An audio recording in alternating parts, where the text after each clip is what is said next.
check out this amazing painting by American artist Jim Dine. It's going to inspire us today.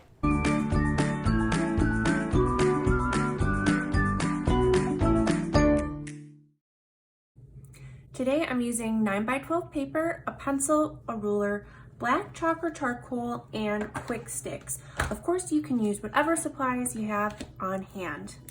I'm going to start by using my ruler to make a frame. I'm going to slide it all the way. I like to start with the bottom edge and just rotate my paper. I like to slide it all the way down and then line up these edges so that they match.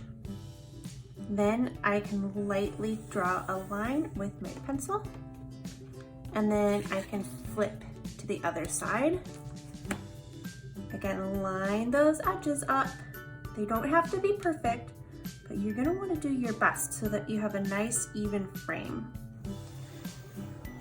Go up along that edge, then match up with the top.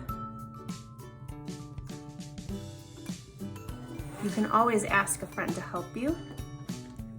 And last but not least, slide that ruler over to this edge and trace along the inside. Lucky me, I can use both hands. Right now I have a border that includes some corners, and if you like that, you can keep it. But you can also use your eraser if you want to erase any part of this or decorate it. I'm gonna move on to making the biggest heart that I possibly can. There's a lot of ways to make hearts, but I like to start with the V when I'm trying to fill a specific space. And then I can add the M on the top that goes up and down, and then up and down. And my favorite hearts are the ones that aren't quite perfect. I like it when our drawings look unique. Now, if you're sharing the Kwik Stix, you're really gonna want to make sure that you're just using one at a time. You'll notice that they look like glue sticks, and you can twist them up and twist them down. I recommend only twisting them just a tiny little bit, because if you run out, you can always twist and get more. Now, Jim Dine's painting is called the Confetti Heart. So I'm thinking about sprinkling confetti all over. Some of them going up and down, side to side, diagonally. Some are a little bit bigger. And you can also add those to the background. To get the best color, I go back and forth, but I don't press down too much. I just wiggle it back and forth, and then it will fill in nice and smoothly. Every time that you're done with the color, I like to twist it down just in case, and then put the cap on and click it. Oh, this one doesn't click, that's okay. And now I can pick my next color. Twist it just a little bit and start wiggling my little confetti on. You can fill up your space with as much color as you want.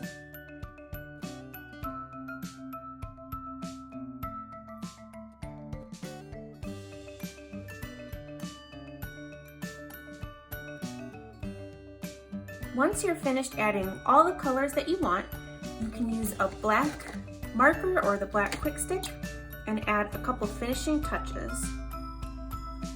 I'm starting off just by going around the heart pretty slowly, adding a couple quick flicks of black around the edges and in the background, wherever I feel like they need to be. I'm also going to trace just the inside of my frame right now.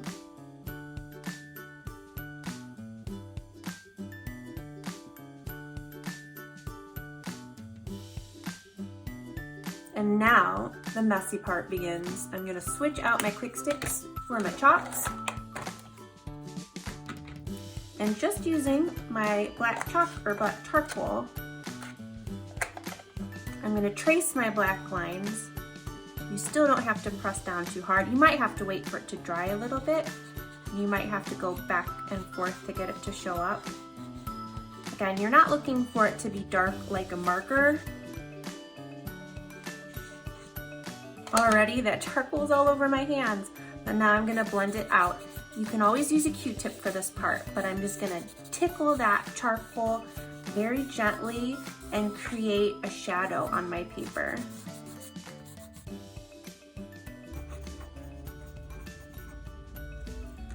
I hope you had fun trying out this art project. If you're looking for more, check out my channel. Make sure you like and subscribe. Special shout out to the 3rd graders at Howard Elementary. I hope you enjoy this project this week.